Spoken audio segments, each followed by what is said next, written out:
আমরা আরো এক খবরে চোখ রাখবো, তার কারণ শুধুমাত্র ব্যান্ডেল নয়, এবার শহর কলকাতায় সল্টলেকে স্বাস্থ্য ভবনের সামনে বিক্ষোভ।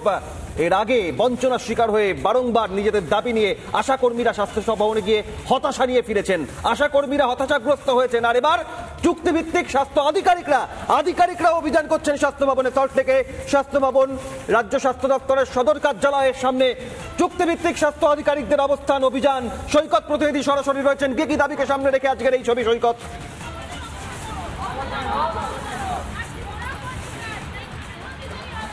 দেখো, এই মুহূর্তে সরাসরি চিত্রটা দেখাবো। এই মুহূর্তে all India association of community health officer তারা স্লোগান দিচ্ছেন, তারা স্বাস্থ্য ভবনের ঠিক পাশেই জমায়েত হয়েছেন, প্রচুর পরিমাণে জমায়েত হয়েছেন। তাদের সঙ্গে কথা বলবো এবং তার পাশাপাশি পুলিশ ডিপ্লয়মেন্টটা দেখাবো, পুলিশ ডিপ্লয়মেন্টটা দেখানোর চেষ্টা করব।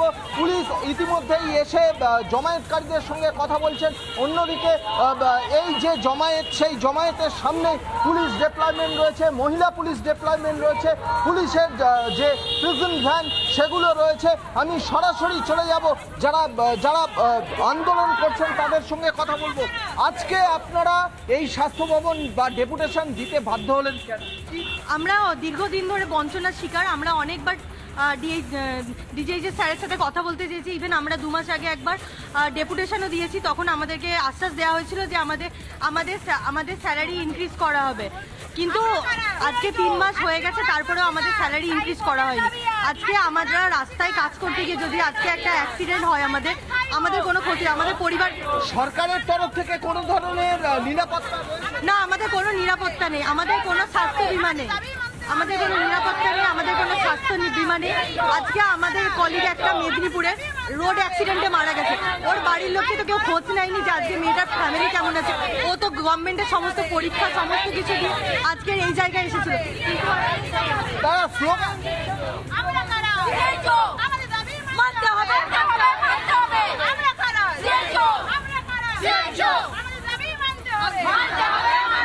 সৈকতের আগে আমরা দেখেছি যে নার্স, স্বাস্থ্যকর্মী, আশাকর্মী হতাশা নিয়ে ফিরেছেন।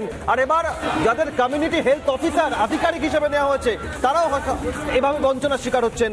এই পরিস্থিতি তৈরি হওয়ার পেছনে কি শুধুমাত্র প্রতিশ্রুতি এবং প্রতিশ্রুতি পালন না করাই দায়ী? কি বলছে এই সরকারের সম্পর্কে, কি বলছেন এই আধিকারিকরা?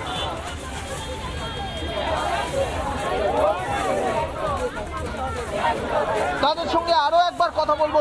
দিদি, আপনার সঙ্গে একটু আগে আসবেন, আপনার সঙ্গে কথা বলবো, একটু আগে আসবেন কাইন্ডলি। আপনারা এই আজকে নামতে বাধ্য হলেন কেন? কি ধরনের কাজ করতে হয় এবং কেন? আমাদেরকে এনসিডি স্ক্রিনিং করতে হয়, তারপর ABHWC পোর্টাল করতে হয়, আমাদেরকে অনেক রকম প্যালিয়েটিভ কেয়ার দিতে হয়, গ্রামে গ্রামে ঘুরে শয্যাশায়ী যেসব পেশেন্ট আছে।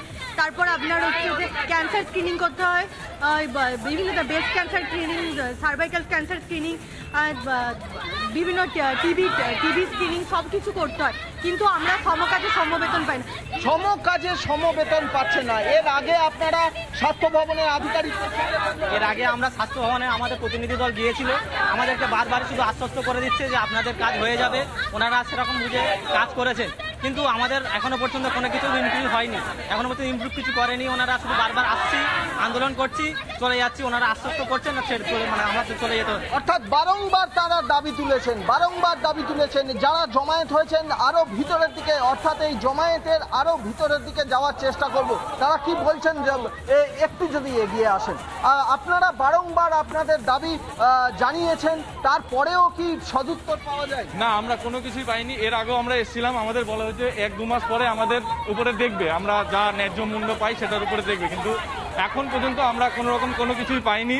আমরা অ্যাজ এ হেলথ ওয়ার্কার, আমরা স্বাস্থ্যকর্মী, আমরা গ্রামে গ্রামে গিয়ে আমরা প্রতিটা মানুষ ছোট থেকে শুরু করে বড়দের সবাইকে স্বাস্থ্য, কিন্তু আমাদের স্বাস্থ্যের কোনো রকম কোনো মানে কিছুই দিল না। আমাদের গভর্নমেন্টের কোনো ফ্যাসিলিটি আমাদের নেই। আমাদের আজকে যদি কিছু হয়ে যায়, সরকার আমাদের কে দেখবে? আমাদের ফ্যামিলিকে কেউ দেখার নেই। অর্ধেক যারা পার্মানেন্ট আছে তারা সৈকত তারা রয়েছেন একদিকে ব্যান্ডেল স্বাস্থ্য ভবন, আর আরো এক ছবি আপনাদের সামনে তুলে ধরবো। তার কারণ এই বাংলায় দক্ষিণ 24 পরগনা জেলা পালা বদলের পর বারবার এই নাম বদল হয়নি, কারণ দক্ষিণ 24 পরগনাতে এই বিস্মতে মৃত্যু হয়েছিল বহু মানুষের। সেই বিস্মত কাণ্ডে মৃত্যু যে জেলায়, সেই জেলাতে আবারও এই মদ বিক্রির প্রতিবাদে বিক্ষোভ রায়দিঘিতে।